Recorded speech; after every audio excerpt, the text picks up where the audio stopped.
la grande île. Tahiti, la fabuleuse. Tahiti, la fantasmée. Tahiti, rêvée des milliers de fois par les romanciers, dessinée par les plus grands artistes. Tahiti, terre de conquête guerrière et farniente sensuelle. Tahiti, la plus connue des îles de l'archipel de la Polynésie française. Porte d'entrée d'un monde rêvé, fantasmé par les plus grands navigateurs, les aventuriers. Cette terre australe, où les plus hauts sommets culminent à près de 2000 mètres, se laisse aborder et découvrir aux voyageurs par ses lagons et ses plages qui glissent vers une sublime barrière de corail. Mais Tahiti cache aussi en son cœur un coffre-fort que les amoureux de nature ouvriront avec délice sur des vallées profondes et verdoyantes aux cascades fraîches et chantantes.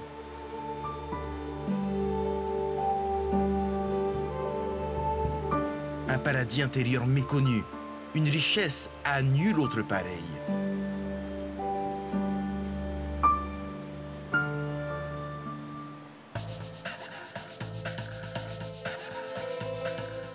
Voici Papeete, la capitale. Elle montre une ville aujourd'hui étendue entre terre et mer.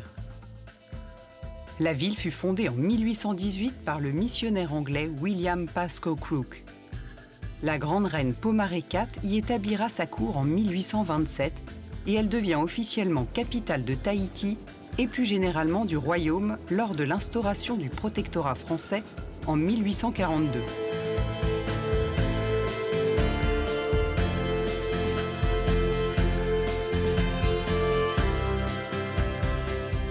Petite bourgade au début du XXe siècle, Papeete est une métropole à la croissance exponentielle.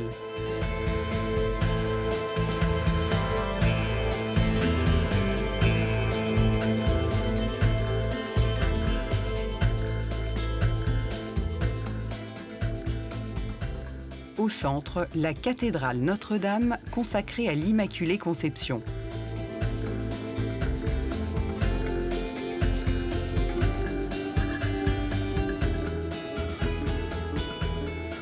Au centre, car elle est le PK0, le point kilométrique à partir duquel se calculent toutes les distances routières de Tahiti.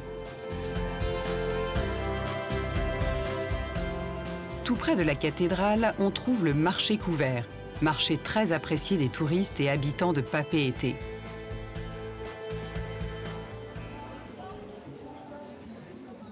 On y déambule au bonheur des trouvailles entre échoppes, parfums de fleurs, fruits et légumes, et bien sûr le poisson toujours frais.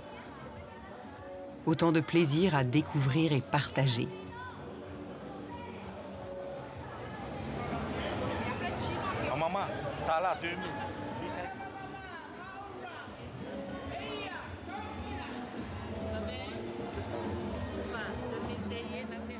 Bombardés par les Allemands lors de la Première Guerre mondiale, les Tahitiens le reconstruirent très vite, tant il est important pour la vie économique de Tahiti. Son existence est vitale, notamment pour les producteurs et les industries locales. Papeete est le carrefour économique et social d'une île qui porte bien son nom en tahitien, Orbeïdo. Voici les jardins de Paufai, un parc paysager de 5 hectares implanté au cœur de la ville.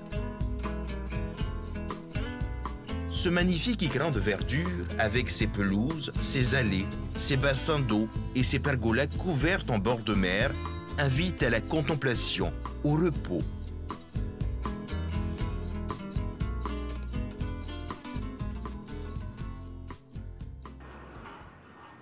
La gare maritime se trouve au cœur des échanges socioculturels et économiques. Le port dessert l'ensemble des îles de l'archipel de la Polynésie et de nombreuses destinations aux 4 coins du monde. Les goélettes sont connues de tous et leurs silhouettes posées sur l'horizon sont attendues. C'est un grand moment d'activité que l'accostage dans les ports d'une de ces goélettes. C'est tous les jours sur les quais un balai de richesses venues de toute la Polynésie, comme le copra, les fruits et légumes des îles. Les fameuses goélettes, navettes incessantes, y relâchent le temps de chargement et reprennent la mer pour alimenter toutes les îles en matières premières et outils.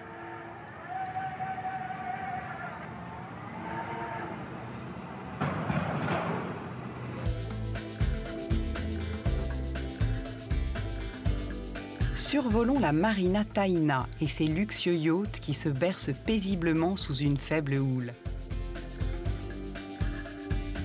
L'un des sites les plus animés de la côte, notamment le soir.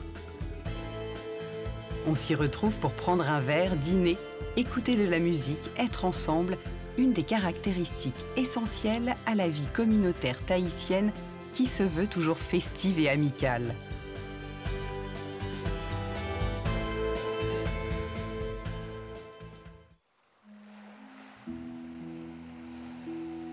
Punaauia, la banlieue luxueuse de Papeete, village chic et résidentiel, y sont bâtis à flanc de montagne avec une vue remarquable sur Moorea.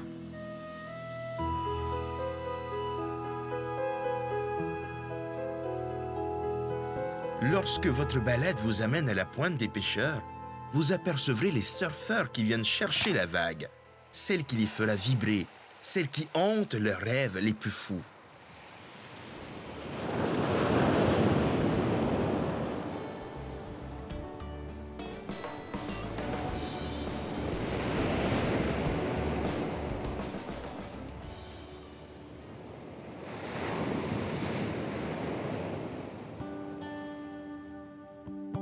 Au point kilométrique 18 se trouve Vaiava, la plage considérée par les Polynésiens comme la plus éblouissante de l'île. Son sable blanc, son lagon turquoise, tout invite à la baignade et à des moments de délassement bienvenus.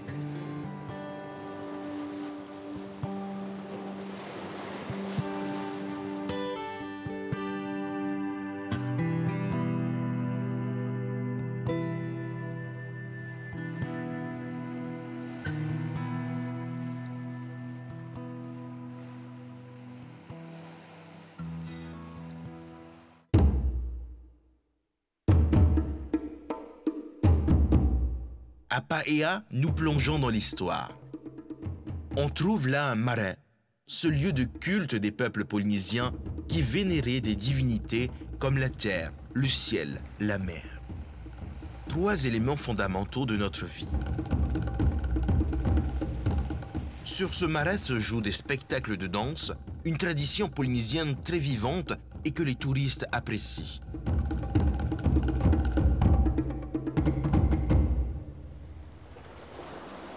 Mais Tahiti, ce n'est pas une couleur unique, uniforme, le bleu de la mer. Tahiti, c'est une myriade, un kaléidoscope, un arc-en-ciel chamarré. Comme ici à Papara, une plage de sable noir qui scintille lorsque la vague vient la napper et se retirer en murmure cristallin de bien-être. La Polynésie fut le rêve et le lieu d'expression de nombreux peintres. Paul Gauguin, avant de partir aux Marquises, vécut à Mataaea.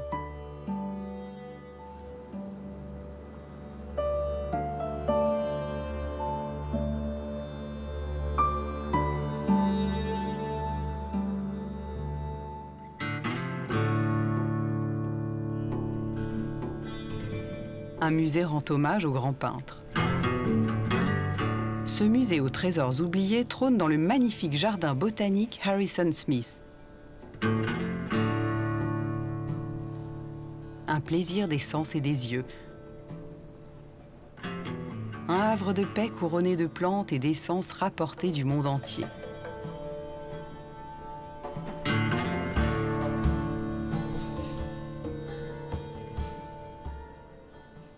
Tahiti, c'est aussi la presqu'île. On entre ici dans une autre Tahiti. Tahiti-Iti, littéralement la petite Tahiti. On découvre une nature souveraine, des hameaux paisibles comme si le temps avait décidé de se poser un moment pour y laisser une empreinte plus paysanne, plus rurale.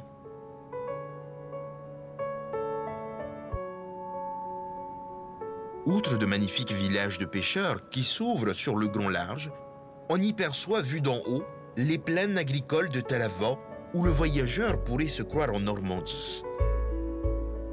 Le pâturage y est généreux, l'herbe grasse et dense, et les troupeaux de vaches paissent en toute tranquillité.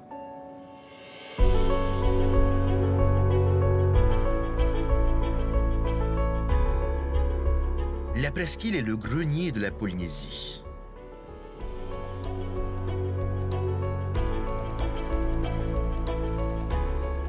À Tahiti, un endroit extraordinaire en cachera toujours un autre.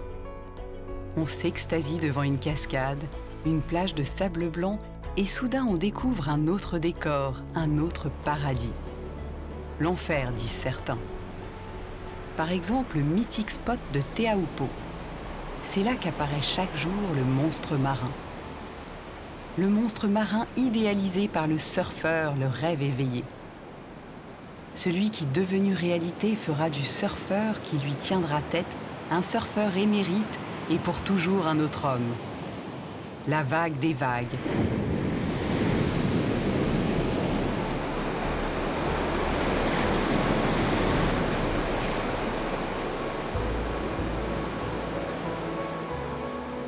Peut-on mettre à sa mesure un tel monstre d'écume blanche?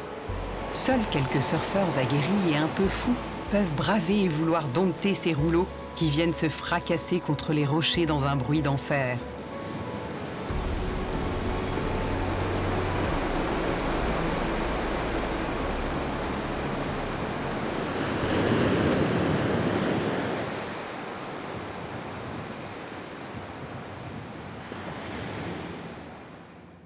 Mais il n'y a pas que la vague. Il y a aussi les falaises protégées de Te Pari en remontant la vallée de Vaiote.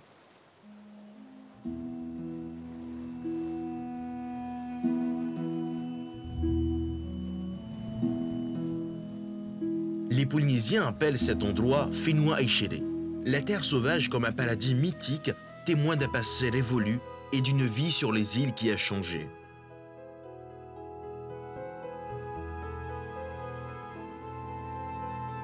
Vous pouvez, à partir de Te Aupo, visiter ces falaises et voir des pétroglyphes.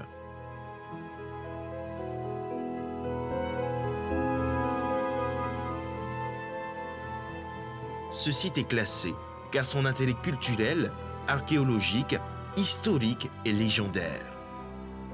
La végétation est dense et le relief abrupt.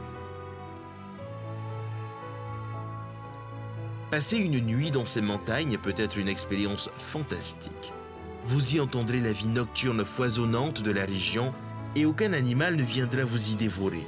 Mais mieux vaut un guide qui saura vous expliquer et vous indiquer les plus beaux endroits des falaises et vous faire découvrir sans aucun danger les vallées profondes et leurs sommets majestueux comme le fameux mont Ronui et ses 1332 mètres d'altitude.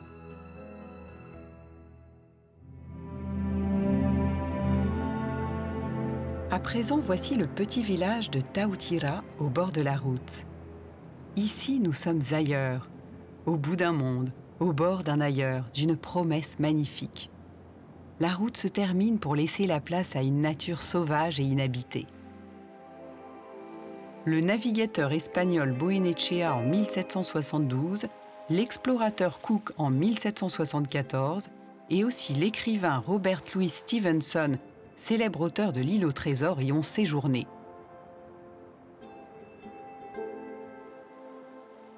En repartant vers Papeete, le moto Te Pari a quelques encablures de Taravao, un autre lieu de détente et de pique-nique pour les habitants de la presqu'île.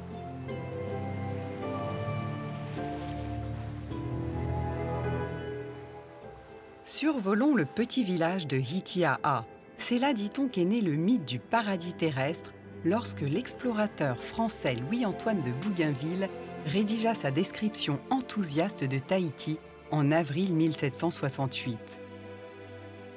Pourtant, le lieu n'était pas idéal, l'accostage et le mouillage difficiles. Les marins y perdirent 6 ancres en quelques jours.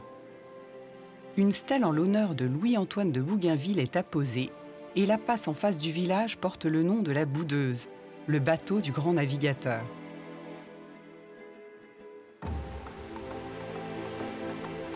Tahiti, c'est aussi un cœur à découvrir.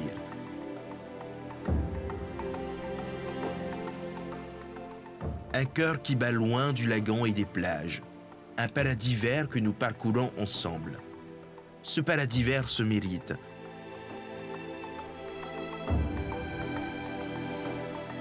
Aujourd'hui inhabitées, ces vallées étaient autrefois densément peuplées et environ 200 lieux de culte ont été retrouvés. La magnifique vallée de la Papineau, la plus grande de la Polynésie, traverse l'île, conduisant dans les entrailles de Tahiti. C'est d'abord le relais de la Maroto que l'on atteint. Ici, on se restaure, on passe une nuit. Les nuits sont magiques en Polynésie. Elles foisonnent de vie. Un monde caché, invisible, s'y donne rendez-vous dans un mélange de végétation luxuriante et de paysages montagneux. Une admirable création picturale de la nature.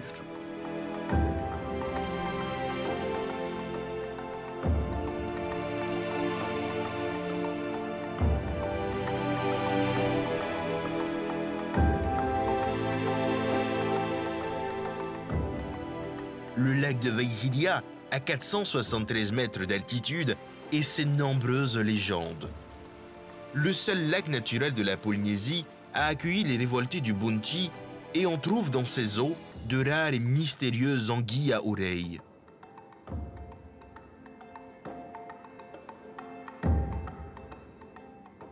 Le mont Uruhina, culminant à plus de 2200 mètres, est le plus haut sommet de la Polynésie, nous observe, imposant sa stature austère au-dessus de nos têtes.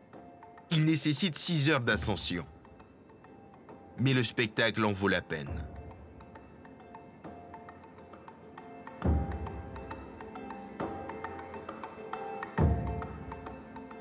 Mais il faut savoir choisir son jour.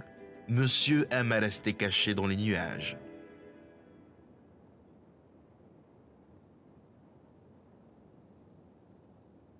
Du mont Uruhina, nous descendons vers la plaine de Pir'e, jusqu'au mont Diadème et ses étonnantes formes, comme des sentinelles qui surveilleraient les mers du Sud.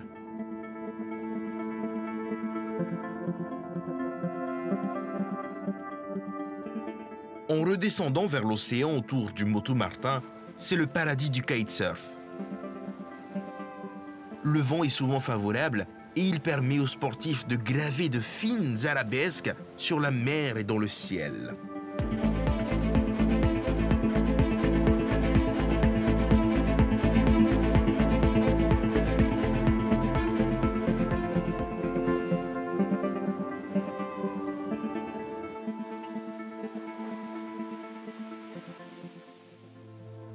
Le phare de la Pointe Vénus, un lieu historique, puisque c'est là que le capitaine Cook, au cours d'une mission scientifique, aménagea en 1769 un observatoire pour faire des relevés.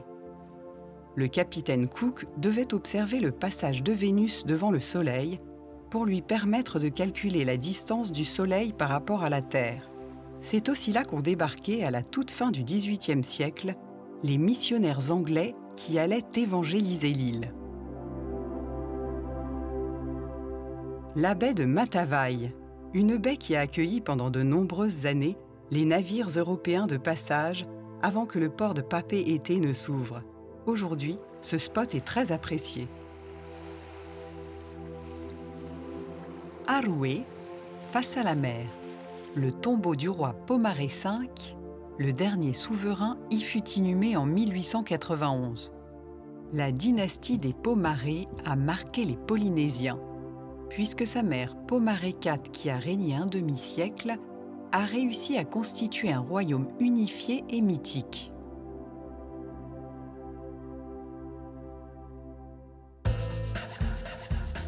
Tahiti est céleste quand vient la nuit et que le soleil se couche derrière Moorea. C'est alors le moment d'allumer les lampions des roulottes, ces petits restaurants de Papeete où touristes et locaux se retrouvent pour se restaurer.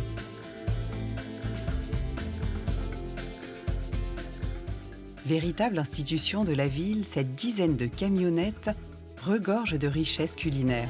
Poissons crus, spécialités chinoises se côtoient. Toutes les catégories sociales s'y retrouvent joyeusement.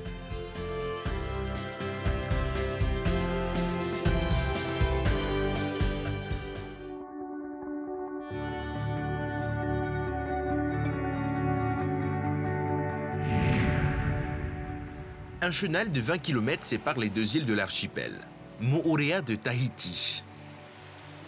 À Moorea, nous trouvons une atmosphère différente, plus calme, plus paisible, comme si l'île aimait à prendre son temps pour se réveiller. L'île Sœur a longtemps été une terre d'asile pour les Tahitiens, notamment lors des conflits de pouvoir, comme lorsqu'au début du 19e siècle, le roi Pomaré Ier a conquis Tahiti. Ses adversaires se sont alors exilés sur Moorea.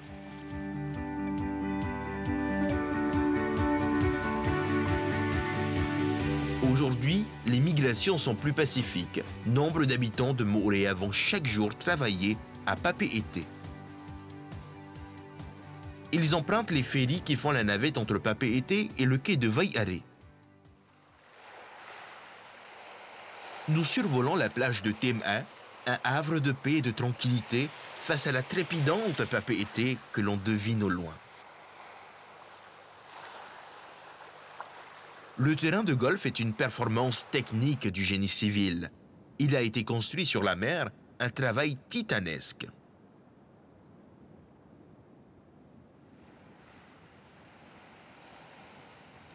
La baie de Cook est l'une des plus belles baies de l'archipel. C'est une profonde échancrure dans le littoral, dominée par les presque 900 mètres du mont Rotui. Au fond de la baie, la route des ananas. Des dizaines d'hectares de ce fruit emblématique de Moorea qui produit un succulent jus, l'une des principales prospérités de l'île, connue et appréciée de tous.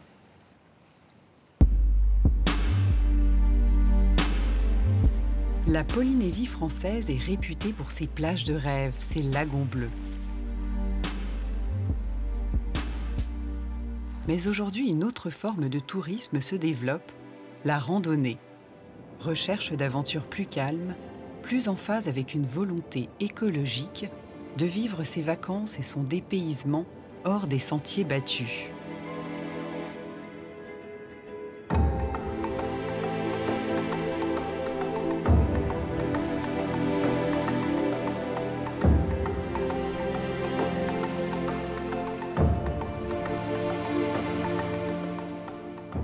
Quel plaisir de rejoindre le mont Toivea et ses 1200 mètres de hauteur qui dominent l'île.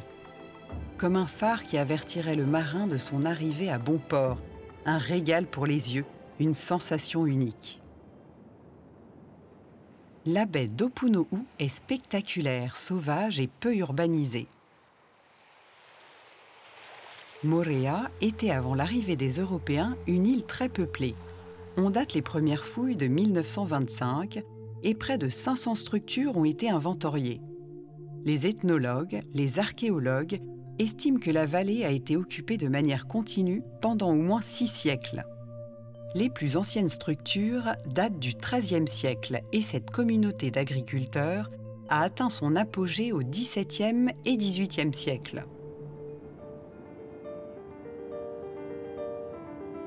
Cette construction originale et novatrice en forme d'énormes coquillages va bientôt accueillir l'écomusée Wharenatura à la croisée des sciences et de la nature.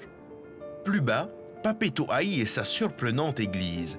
Une architecture octogonale, c'est la plus ancienne construction européenne du Pacifique Sud et comme souvent elle fut construite sur un site religieux polynésien.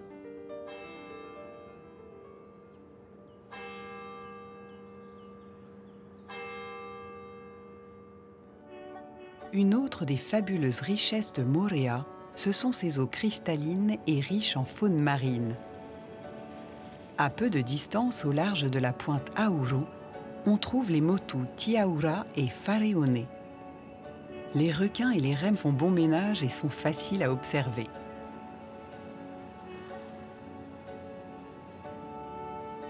D'août à octobre, on peut assister au passage des baleines à bosse et avec un peu de chance, on appréciera les spectaculaires évolutions d'un rorqual commun ou d'un cachalot. Sans oublier le requin citron qui fait la notoriété de l'endroit, au point que l'on appelle souvent Moorea l'île aux cétacés et aux requins. Herman Melville, le célèbre auteur de Moby Dick, a séjourné à Moorea. Fuyant Tahiti et des accusations de mutinerie, il a eu le temps d'observer les requins et d'en tirer des leçons de philosophie. Si tu gouvernes le requin en toi, tu seras un ange, car tous les anges, ce n'est rien de plus que des requins bien gouvernés.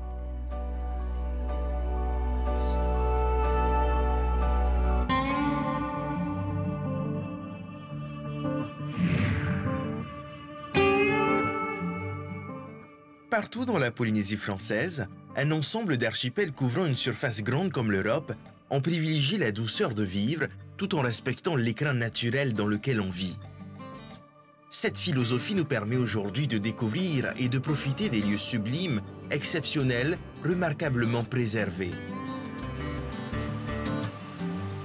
À Huahine comme ailleurs, on a conscience de ce privilège de vivre sur une terre bénie des dieux.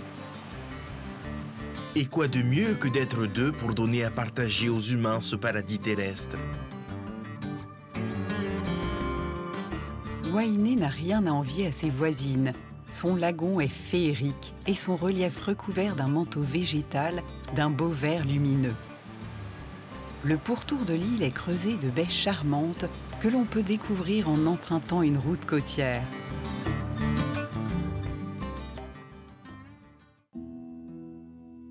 Elle porte aussi le doux nom d'île de la femme. Huahine a toujours été gouvernée par des reines. Huahine peut se traduire « sexe de femme », certainement une référence à la forme particulière et pourfendue de sa topologie.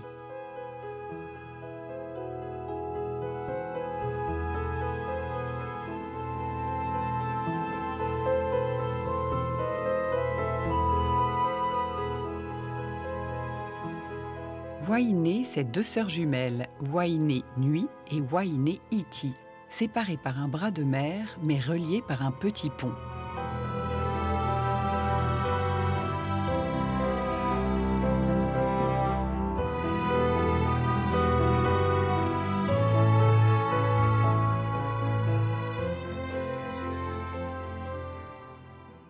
Le petit village de Faré est le poumon de l'activité. Sur le quai, les bateaux accostent et ravitaillent l'île. À proximité du village, une construction attire l'œil. Bâti sur un site archéologique, l'hôtel Lapita surprend le voyageur. Pas de bungalow sur pilotis, mais des constructions inspirées des fareva, les abris pour pirogues. Disposée autour d'un petit étang naturel, une architecture dans le plus pur esprit polynésien. L'île est dotée d'un petit aéroport qui la relie tous les jours à Papeete. Puis voilà le lac Fauna, en fait un faux lac, puisque c'est un bras de mer, une extension du lagon qui pénètre dans les terres. On y privilégie l'agriculture à la baignade.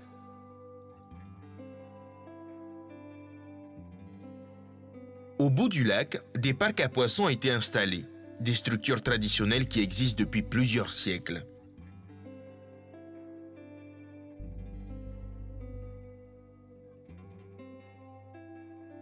À l'entrée de Maeva, on observe un des sites les plus importants de l'histoire polynésienne.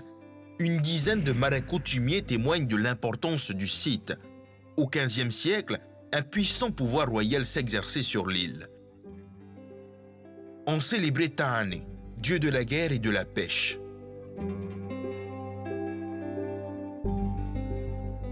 Huahine Iti est moins peuplée. La baie de Maroé est une zone sauvage, préservée et protégée.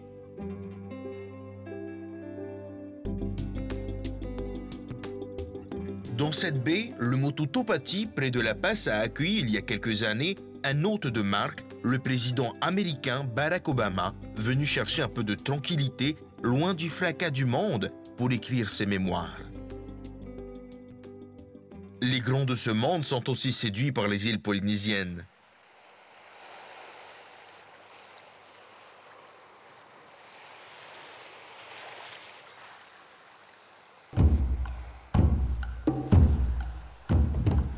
Nous voici au-dessus du spectaculaire marais Anini, tout près de la magnifique plage du même nom. Un site imposant. C'est un vestige récent consacré à Oro, le dieu de la guerre, et à Hiro, le dieu des voleurs. Un culte s'y déroulait et était accompagné de sacrifices humains. Des pratiques qui ont disparu avec l'arrivée des missionnaires, comme en témoigna le prêtre William Ellis dans ses mémoires, publiés en 1818.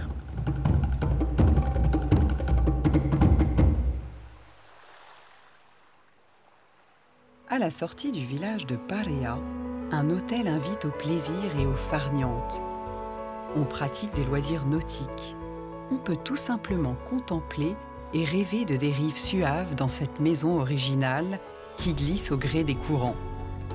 On peut la louer pour quelques jours ou plus, comme des Robinson voguant dans le léger ressac, bercés par de douces rêveries. Dans le lagon de Huayné, on fait des découvertes étonnantes, comme la plage de l'ancien hôtel Hanaiti. Un paysage sauvage, inaccessible par la route. Un des hôtels les plus luxueux du Pacifique qui disparut lors d'un cyclone effrayant à la fin des années 90. Il ne fut jamais reconstruit. Dernière vue aérienne de Huayné, Haapu, le village qui incite à l'oubli du fracas et du stress d'un monde moderne.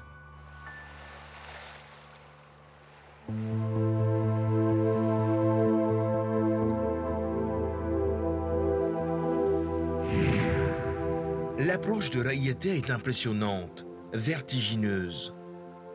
Le mont Te dépasse les 1000 mètres et donne à l'île cet aspect impressionnant d'une éminence qui domine la mer de toute sa puissance. Le grand maître est gardien de cette terre au milieu du Pacifique Sud. La beauté du lagon est d'une fulgurance poétique comme l'est un haïku de Buzon. Raiatea vous apporte encore ces émotions que vous ne ressentirez pas ailleurs qu'en Polynésie. À partir du mont Te Raiatea descend langoureusement en pente douce vers le lagon, à l'abri de la barrière de corail qui laisse par quelques passes l'eau du lagon se renouveler. Raiatea la sacrée porte bien son nom. Elle a joué un rôle symbolique et capital dans la mythologie polynésienne. C'est d'ici que les grands navigateurs polynésiens sur l'Arva'a ont essaimé pour aller peupler d'autres îles du Pacifique, précurseurs de la découverte des mondes qui les entouraient.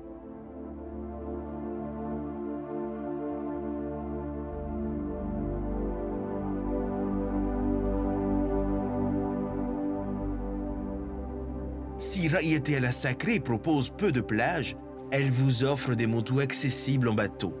Là, vous pouvez éprouver la douceur du Pacifique et nager dans un océan mythique.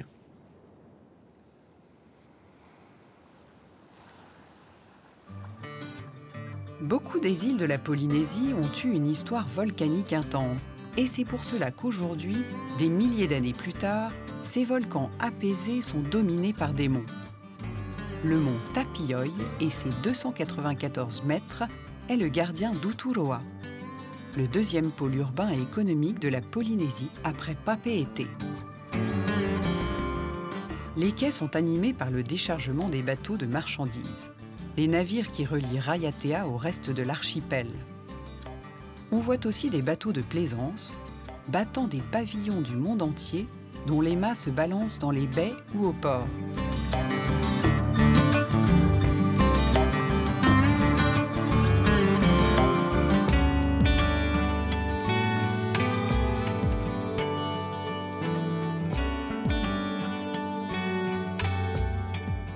Une route d'une centaine de kilomètres fait le tour de Raiatea, un ruban d'argent qui dessert une nature sauvage. Wharaoa, la baie où vient se mêler à l'océan, la seule rivière navigable de la Polynésie. Cette rivière est praticable en canoë sur une courte distance. C'est une expérience à vivre. Ces berges donnent à voir de luxuriants paysages. On se croirait en train de remonter le fleuve Amazone, un voyage dépaysant assuré. Grenier de la Polynésie, Raiatea regorge de cultures maraîchères, tomates, fruits et légumes. Ici, tout pousse très vite.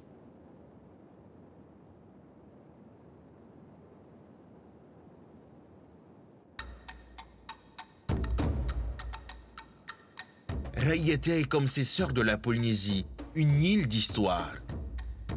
Le marais Tapu Tapu Atea en est le symbole. Ce site archéologique très bien restauré est le plus imposant. Il consacre le culte d'Oro, le dieu de la guerre, maître des croyances religieuses durant le XVIIIe siècle. C'est bien avant l'arrivée des Européens, le siège spirituel du monde maori. Les chefs des terres australes et des îles Cook ou encore de Nouvelle-Zélande venaient participer à des cérémonies. Ce marais jouera un rôle capital dans l'histoire de la Polynésie. Tout nouveau marais dans une autre île devait incorporer une pierre de celui-ci à titre d'allégeance et pour marquer une lignée spirituelle commune. En suivant le ruban argenté de la route côtière, on longe la côte sauvage après la baie de Otopu, où l'on admire les saisissantes falaises plissées comme de grandes tentures qui fermeraient un monde minéral secret.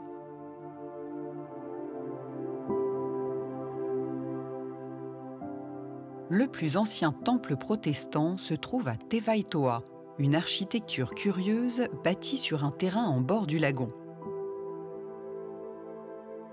Un ensemble massif aux angles en arrondi et au centre de son fronton, une flèche imposante érigée en béton et pierre noire que coiffe une croix chrétienne.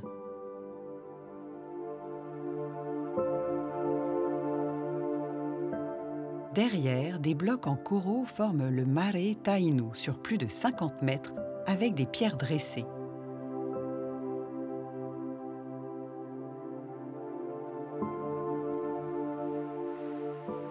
Au large, le Motu Tiano. Il a accueilli une star des années 80, Diana Ross. Elle est venue souvent ici pour écrire, composer et se reposer.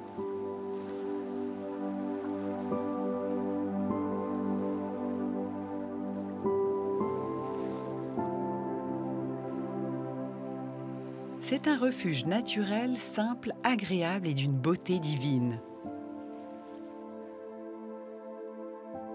Nous continuons la route sur cette partie de l'île qui permet d'admirer de magnifiques couchers de soleil et de se laisser râler encore et encore au ravissement et à la félicité.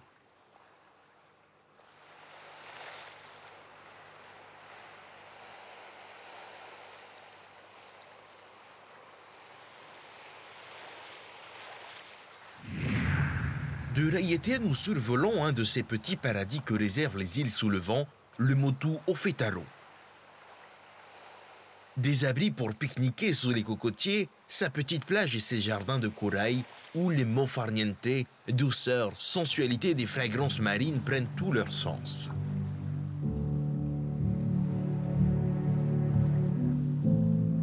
L'arrivée à Taha'a se fait par bateau. Il n'y a pas d'aéroport sur l'île. Vous ouvrez la porte d'un autre monde. Taha'a est une île volcanique. Les vestiges de l'ancien volcan s'élèvent au centre de l'île en son point culminant, le mont Ohiri, et c'est presque 600 mètres d'altitude.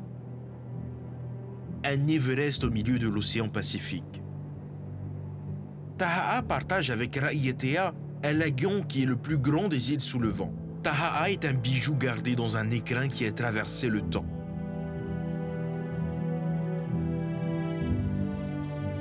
Nous sommes au cœur d'une atmosphère villageoise. Ici, c'est le royaume de la tranquillité propice à la vanille. Cette vanille est considérée comme l'une des meilleures du monde.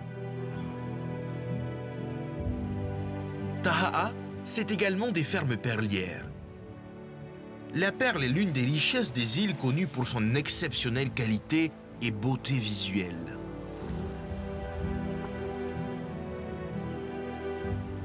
La splendide baie de Hurepiti s'offre aux visiteurs avec le charmant village de Tiva, d'où l'on aperçoit Bora Bora en arrière-plan.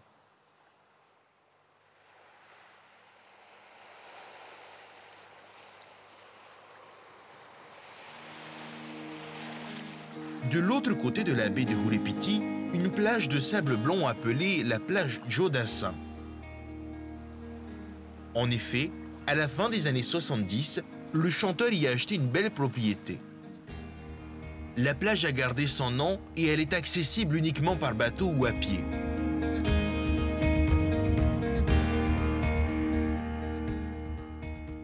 Patio est la plus grande bourgade de Taha'a. En remontant vers son centre, nous découvrons la vallée de la vanille. Une exploitation familiale y est installée. Taha'a en produit une vingtaine de tonnes par an. La vanille est une culture délicate car très technique. La fécondation se fait à la main. Les gousses sont ensuite mises à brunir et séchées pendant 4 ou 5 mois. Elles seront triées, calibrées, puis empaquetées dans des sachets ou des tubes en bambou avant d'être commercialisées à Papeete ou exportées dans l'ensemble du monde. Dernière vue de Taha'a, le Motu Tautau accueille un magnifique hôtel de luxe avec sa plage privée, ses bungalows. Une carte postale parfaite avec en prime une vue magnifique sur Bora Bora que les touristes ne manquent pas de remporter dans leurs bagages.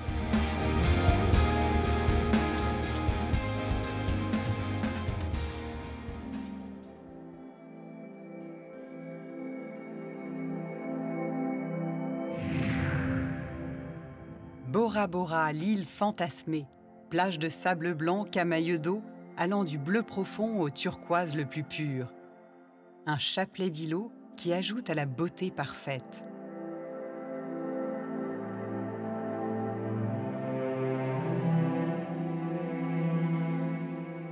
Bora Bora, l'Aphrodite du Pacifique, déesse de la Polynésie, paradis des amoureux de la mer. Ici, tout respire le sublime. Bora Bora, Pora Pora en tahitien. Seuls les dieux peuvent faire une image aussi parfaite, vous diront les Polynésiens. Bora Bora, c'est une promesse de félicité des sens. Harmonie des couleurs, lignes douces et formes féminines. L'ensemble est une féerie pour le regard.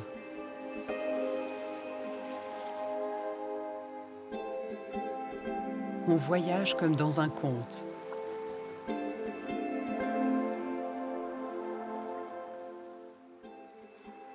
Pourtant, Bora Bora ne mesure que 8 km du nord au sud et 5 km d'est en ouest. Un collier de diamants coralliens protège Bora Bora. Il s'agit d'un récif barrière qui ne présente qu'une ouverture sur l'océan, la passe de Te Avanui. Te Avanui est la porte d'entrée pour les bateaux de croisière et les cargos de ravitaillement. Premier élément de la carte postale, la plage de Matira. Une immense piscine avec du sable blanc. Elle descend en pente douce, idéale pour les enfants et rare en Polynésie. Au bout de cette plage se déploient de nombreux grands hôtels qui font la réputation de l'île.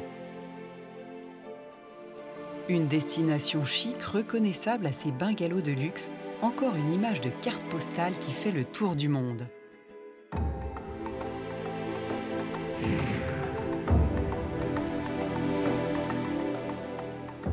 La baie de Fa'anui, surplombée par les 727 mètres du mont Otemanu, fut le site de la principale base américaine de la région durant la Seconde Guerre mondiale.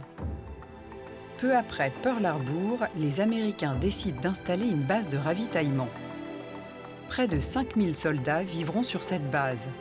Ils y ont laissé comme souvenir des canons de défense côtière, comme ici à la pointe de Wharepiti.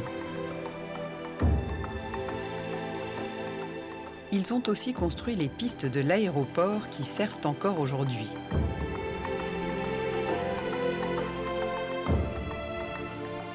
Ils ont pareillement développé le réseau routier, élargi la passe de Te Avanui et aménagé les quais de Vaitape avant de partir en 1946, la guerre finie.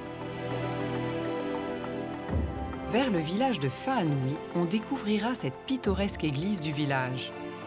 Aujourd'hui, l'incontournable excursion sur le lagon permet d'observer au plus près les raies et les requins pointe-noire peu farouches qui viennent chercher à manger. Certaines raies, comme les raies pastenagues, se laissent approcher. La beauté du lagon de Bora Bora en fait un lieu exceptionnel d'excursion. Et chaque année, des milliers de touristes profitent de ces beautés.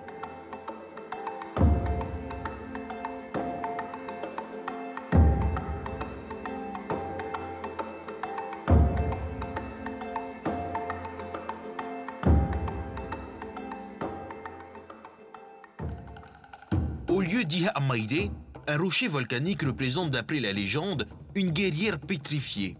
Cette guerrière avait été chargée de surveiller l'horizon contre une possible invasion ennemie. Mais la malheureuse guerrière se serait endormie. Le roi décida alors de la punir en la pétrifiant sur son poste d'observation. Paul-Émile Victor s'installe en 1977 sur un motu vierge, le motu Tahane, l'homme en tahitien.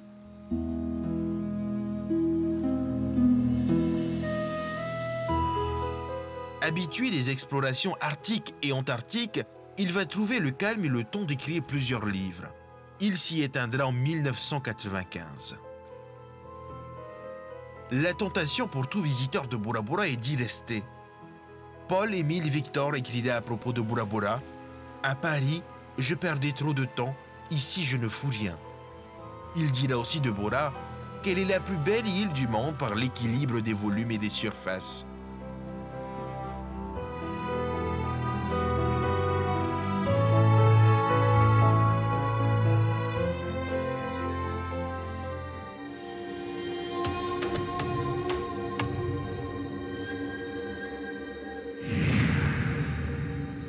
À 40 km à l'est de Bora Bora, Maupiti offre d'autres charmes.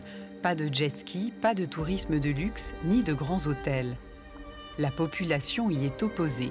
Seules quelques pensions de famille accueillent les voyageurs. Un lagon au dégradé de bleu. Une île au format miniature où l'on circule à vélo. Un collier d'îlots ourlés d'un liseré de sable blanc et la douceur d'un petit village fleuri adossé à une impressionnante falaise de basalte.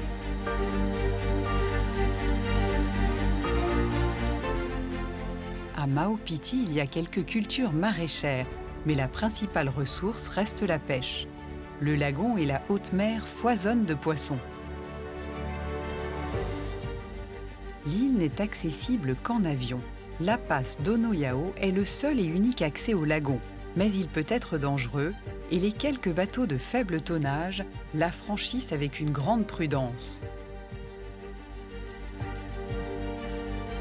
Maupiti, ce sont de magnifiques plages comme la plage de Tereia et ses eaux cristallines vers la pointe.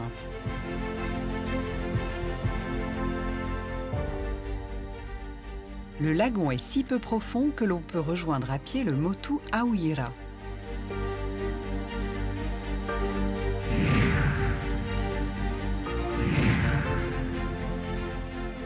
Une traversée au milieu d'une eau claire d'où l'on admire un paysage surprenant.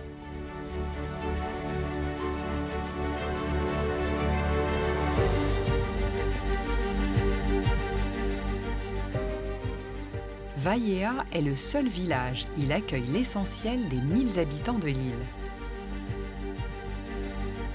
Comme dans beaucoup d'îles, on trouve ici un ancien site cérémoniel appelé Vaiahu.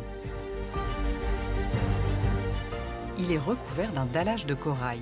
L'ensemble était utilisé lors de cérémonies destinées à assurer une pêche fructueuse.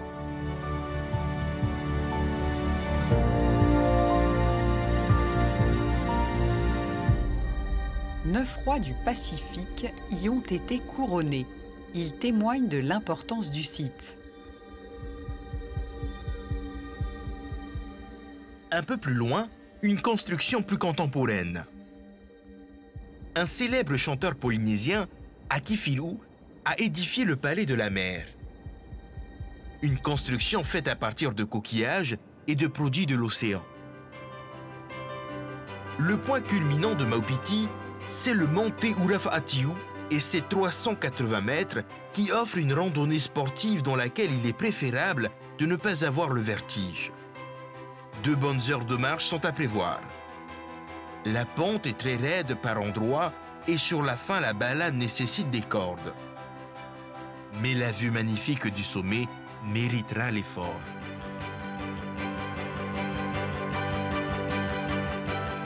En Polynésie, la beauté exige parfois un effort pour la rencontrer et l'admirer.